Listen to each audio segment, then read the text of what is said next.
안녕하세요. 저는 올해 30대 초반인 남자입니다. 저는 아직 30대밖에 안 됐지만 그동안 정말 많은 것을 보고 겪으면서 자라왔어요. 지금도 그때만 생각하면 정말 온몸에 소름이 끼칩니다.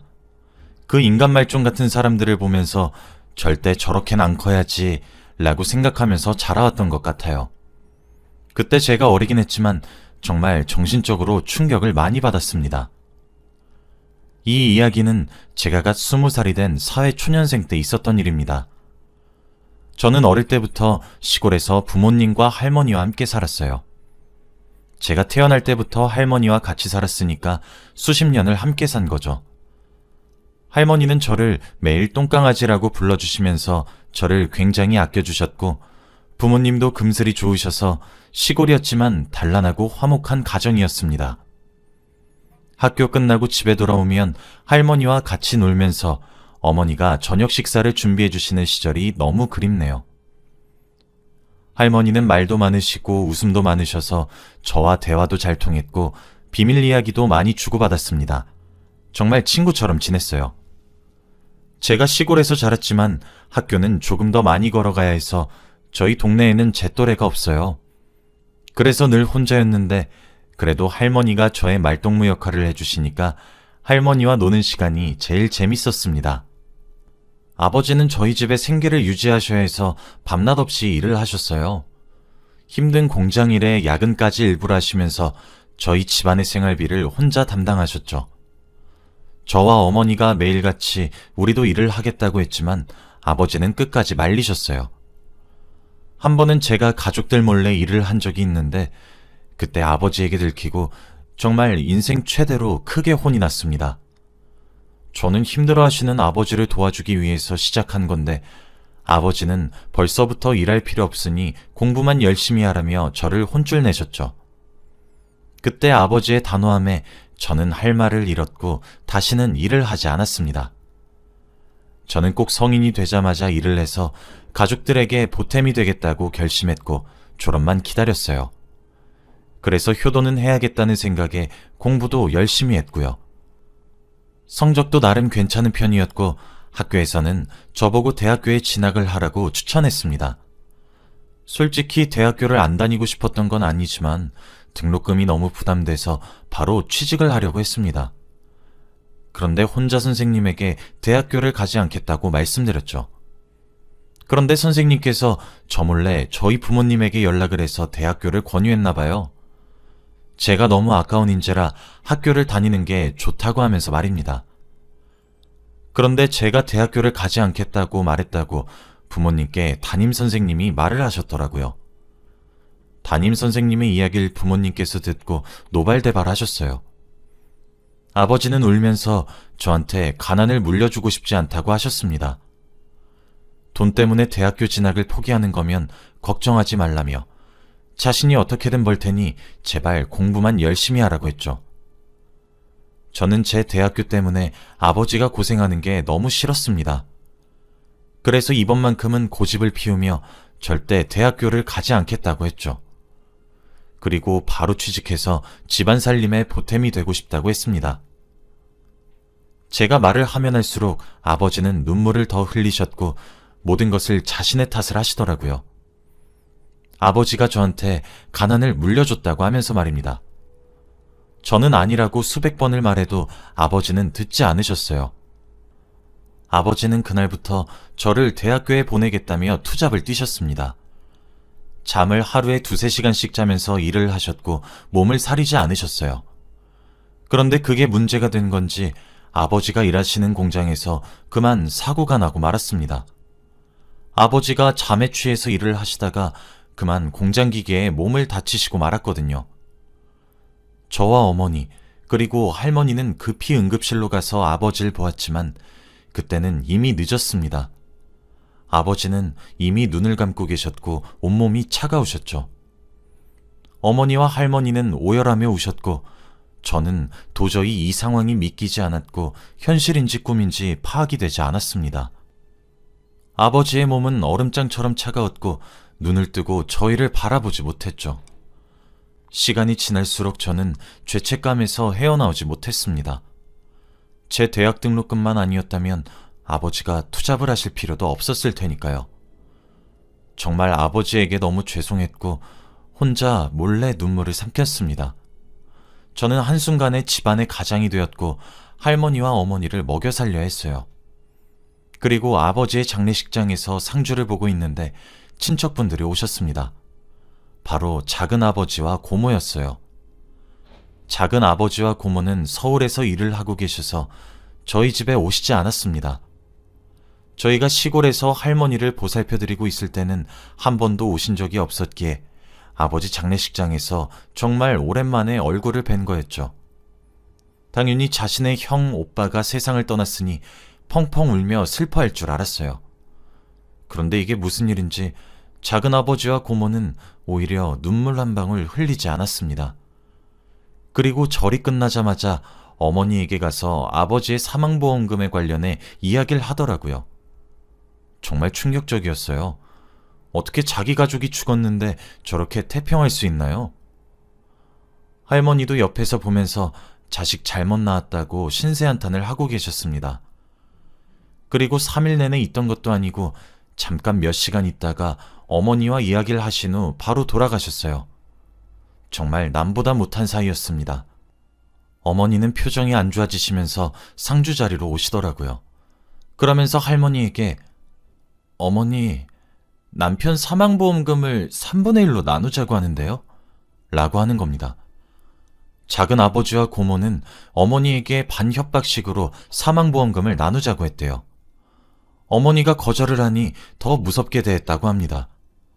할머니와 저는 그 말을 듣고 동시에 말문이 턱 막혔고 할머니는 어머니의 손을 잡고선 애미야, 내가 자식 교육을 잘못 시켰다. 어떻게 자기들 형제 목숨값을 나눠 가진다고 하는지. 아휴, 내가 나중에 꼭 갚으마 라고 하셨죠. 작은 아버지와 고모를 보니 정말 한숨만 나왔습니다. 그렇게 아버지의 사망보험금을 작은 아버지와 고모 그리고 어머니 이렇게 3명이서 나눠 가졌어요. 어머니는 남편의 목숨값이라며 한 푼도 쓰지 않고 저금해 두셨습니다. 함부로 쓸 수 없다고 하면서 말이죠. 그렇게 한 반년을 살았던 것 같아요. 그동안 아버지 없이 저희 집은 저와 어머니가 열심히 일을 해서 겨우겨우 먹고 살고 있었습니다. 중간중간 파산 위기가 올 때마다 아버지의 사망보험금이 눈에 아른거렸지만 그래도 절대 그 돈을 쓸 수 없었어요. 차라리 굶는 한이 있더라도 그 돈은 꼭 모아두겠다고 저희 가족은 다짐했습니다. 그런데 저와 어머니가 일을 해서 그런지 할머니에게 옛날보다 조금 소홀해졌어요. 할머니가 집에 혼자 계시다 보니 상태가 많이 안 좋아지셨습니다. 바로 치매에 걸리시고 말았거든요. 저희가 집에 잘 없다 보니 할머니가 치매에 걸리신 줄은 꿈에도 몰랐고 이렇게 상태가 심각해진지도 몰랐습니다. 이미 저와 어머니가 눈치채고 병원에 갔을 때는 의사 선생님께서 왜 이제야 왔냐며 혼을 내실 정도였죠. 할머니는 깜빡깜빡 수준이 아니라 아예 저희를 기억하지 못하셨습니다. 그리고 집을 매일같이 난장판으로 만들어 놓으셨죠. 대소변도 당연히 못 가리셨고 벽에 똥칠을 하셨습니다. 어머니는 어쩔 수 없이 하던 일을 그만두셔야 했고 집에서 할머니를 보살폈죠. 할머니가 치매시니까 요양원에 보내는 게 낫다고 저와 어머니는 생각했어요. 그런데 작은 아버지와 고모는 아무도 비용을 안 댄다고 하는 겁니다. 그리고 할머니의 치매 소식을 알고 나서도 집에 한 번도 오신 적이 없으세요. 저와 어머니는 너무 당황스럽고 힘들어서 제발 요양원에 보내자고 간곡히 부탁도 했습니다. 그런데 작은 아버지와 고모가 어머니에게 조건을 걸었더라고요. 할머니를 모시면서 사는 조건으로 저희가 살고 있는 이 집을 준다고 했습니다. 이 집은 할머니 명의로 되어 있는데 어머니 명의로 바꿔주겠다고 하더라고요. 대신 할머니가 돌아가시면 말입니다. 솔직히 저희 어머니가 바보도 아니고 이미 사망보험금도 속는 셈 치고 나눠서 줬는데 이건 조금 아니다 싶어서 지금 당장 명의를 어머니 명의로 바꿔달라고 했대요. 그런데 오히려 그들은 적반하장으로 나오면서 왜요? 집 받고 나서 저희 엄마 버리고 도망가게요? 라고 했다는 겁니다. 어떻게 그런 막말을 할 수 있죠? 솔직히 자식인 그 사람들보다 며느리인 저희 엄마가 더 자식 노릇을 많이 한 것 같아요. 작은 아버지와 고모는 어머니한테 생활비 한 푼도 안 주십니다. 그래서 지금까지 모아둔 거 조금씩 빼서 쓰거나 제가 벌어온 돈으로 겨우 먹고 살죠. 그런데 그들은 서울에서 한강이 보이는 집에서 살면서 아주 럭셔리하게 살아요. 어떻게 사람들이 그렇게 매정할 수 있나요? 저는 솔직히 지금까지 제가 많이 참아왔다고 생각했습니다. 작은 아버지와 고모가 저희 어머니한테 막대하고 자기 어머니를 살뜰히 모시지 않는 게 너무 화가 났거든요. 그런데 이때까지 한마디도 하지 않고 참았었습니다. 하지만 그때 전화로 저희 어머니에게 집 받고 도망갈 거냐고 말했을 때에는 저도 무슨 정신이었는지 화가 미친 듯이 나더라고요. 저는 어머니가 들고 있던 수화기를 낚아채 속사포로 작은 아버지와 고모에게 말했습니다. 할머니가 도대체 뭘 그렇게 잘못했다고 이렇게 싫어하냐고 말이죠. 그리고 자식이면 제발 자식답게 행동하라고, 나처럼 이렇게 한참 어린 애들도 당신들처럼 돈에 미치지 않았다고 했어요.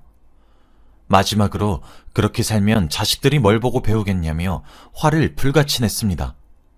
솔직히 저도 어른들한테 이런 말 하면 안 되는데 너무 당당한 작은 아버지와 고모가 싫었어요. 그리고 저희 어머니한테도 막말하는 게 싫었고요. 제가 이렇게 말하니까 그들은 어린 게 싸가지가 없다며 이래서 가정교육을 잘 받아야 한다며 말을 했죠. 그리고 대학교도 안 간 놈이 뭐가 그렇게 잘났다고 어른들한테 대드냐며 화를 냈습니다. 전화를 끊고 어머니한테 호되게 혼났지만 그래도 마음 한켠에는 속이 조금 후련했어요. 그리고 다시 일상으로 돌아갔습니다. 당연히 그동안 작은 아버지와 고모의 연락이나 왕래는 전혀 없었고 저는 일을 하고 있었고 어머니는 집에서 할머니를 보살피고 있었죠. 어머니는 할머니한테 매일 머리도 뜯기고 그래서 몸에 매일 상처가 가득했어요. 그래도 끝까지 책임지시는 어머니를 보고 정말 많이 배웠습니다. 그렇게 다시 몇 달을 살았던 것 같아요. 그런데 어느 날이었어요. 새벽에 어머니와 제가 자고 있는데 밖에서 쾅 하는 소리가 들리더라고요.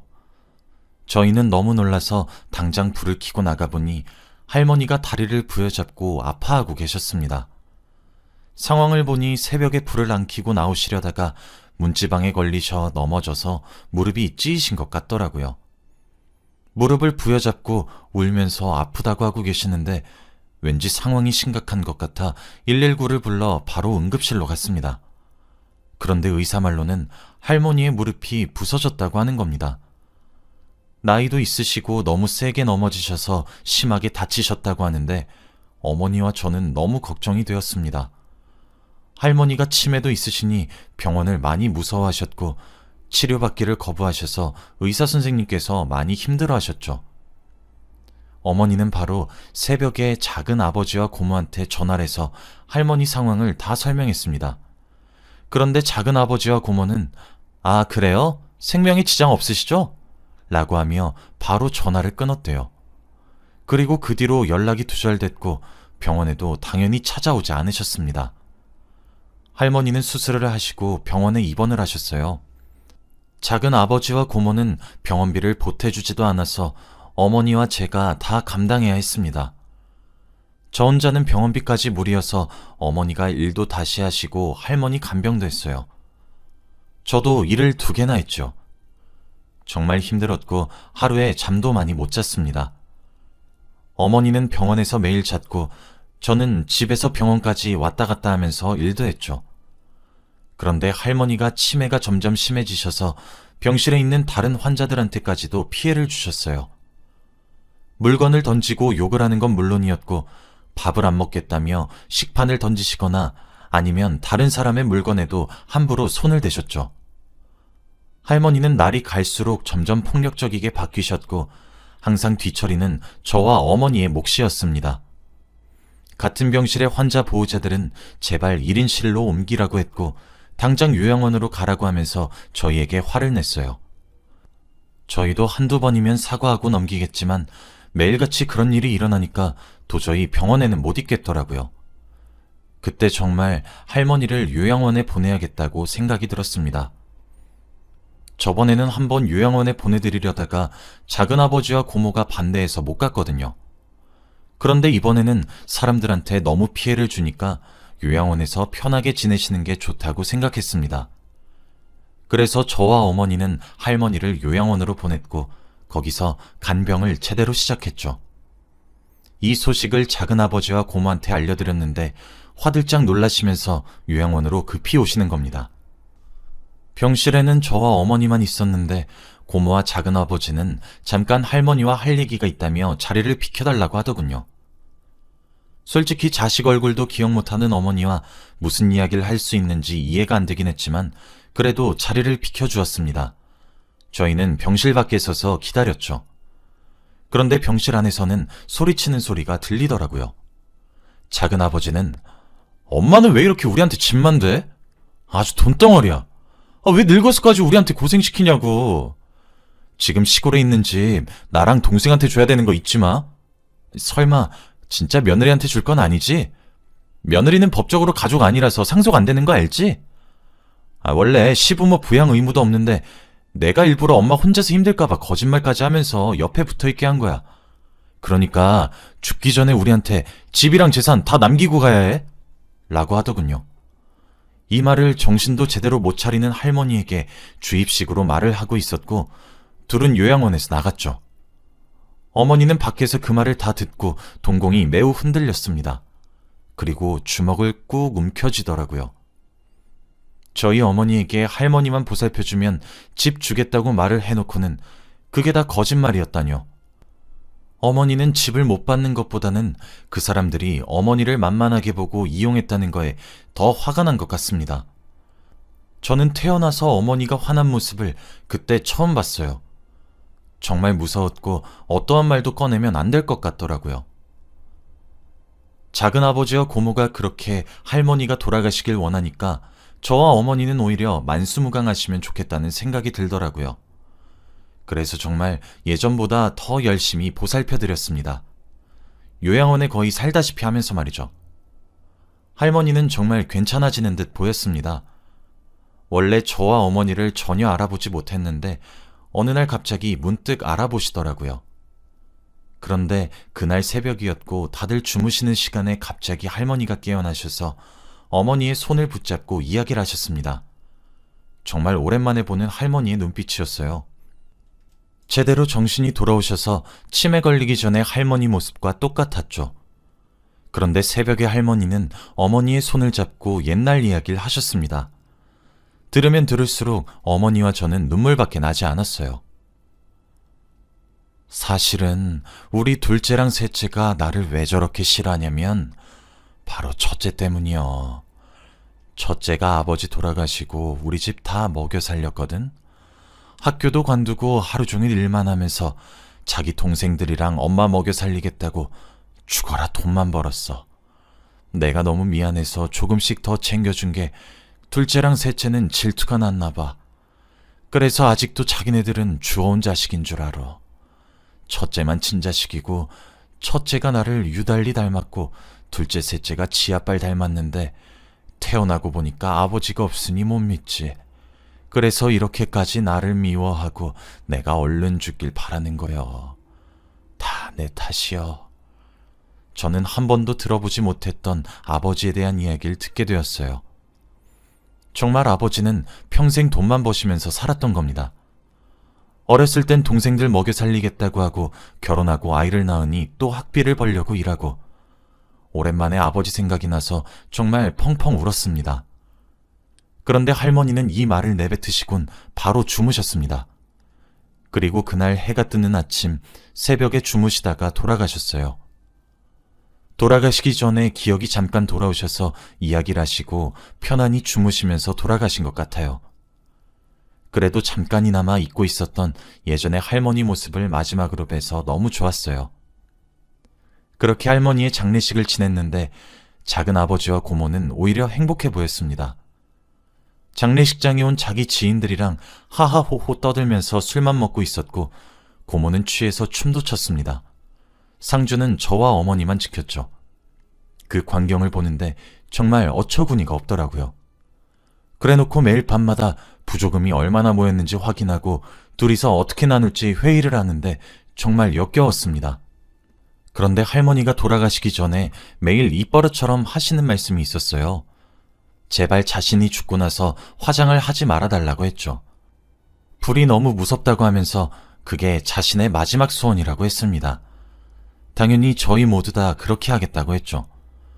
그런데 갑자기 작은아버지와 고모는 태도를 바꾸면서 화장을 한다고 하는 겁니다. 저와 어머니는 그게 무슨 소리냐고 불같이 화를 내면서 어머니가 살아생전에 화장하지 말라고 했던 거 기억 안 나냐며 노발대발했더니 두 사람의 대답은 가관이었습니다. 아니, 화장 안 하면 매번 명절마다 찾아가서 절도 해야 되고 매일 벌 초대해야 하고 신경 쓸 게 한둘이 아닌데 그거 누가 다 감당하게요? 저희는 그런 거 못하니까 그냥 깔끔하게 태우고 뿌려드려요. 그리고 형수도 참 보면 사람이 순수해요. 엄마가 그렇게 하랬다고 정말 그렇게 할 생각이었어요? 어머니와 저는 그 말을 듣고 화가 미친 듯이 났습니다. 어머니는 두 사람에게 화를 불같이 냈어요. 제가 산소 다 관리할 테니까 당신들은 신경 끄세요. 어떻게 자식 도리를 끝까지 못하세요? 그냥 명절 때도 절대 찾아오지 마시고 어머니 절대 찾아오지 마세요. 저랑 아들만 어머니 챙길게요. 그냥 두 분이서 잘 먹고 잘 사시고 다신 연락하지 마세요. 이제 그만 가시고 나머진 저희가 알아서 할게요. 어머닌 처음으로 그 사람들에게 이렇게 또박또박 말씀하셨고 그들은 당황을 하면서 화가 난다는 식으로 말을 한 뒤 장례식장을 나갔습니다. 할머니는 산소로 가서 묻어드렸고 저와 어머니는 명절뿐만 아니라 평소에도 종종 찾아가서 인사를 드려요. 정말 고모와 작은아버지는 그 뒤로 연락 한 통 없으십니다. 남보다 못한 자식 때문에 한순간에 화장을 하실 뻔했는데 다행히 이렇게 지금 산소에 계셔서 다행이에요. 지금은 몇 년이 흘렀지만 그때만 생각하면 정말 화가 미친 듯이 나네요. 그런 자식들은 차라리 없는 게 나을 정도입니다. 여러분은 제발 부모님께 이러지 말아주세요. 제 이야기는 여기까지입니다. 들어주셔서 감사합니다.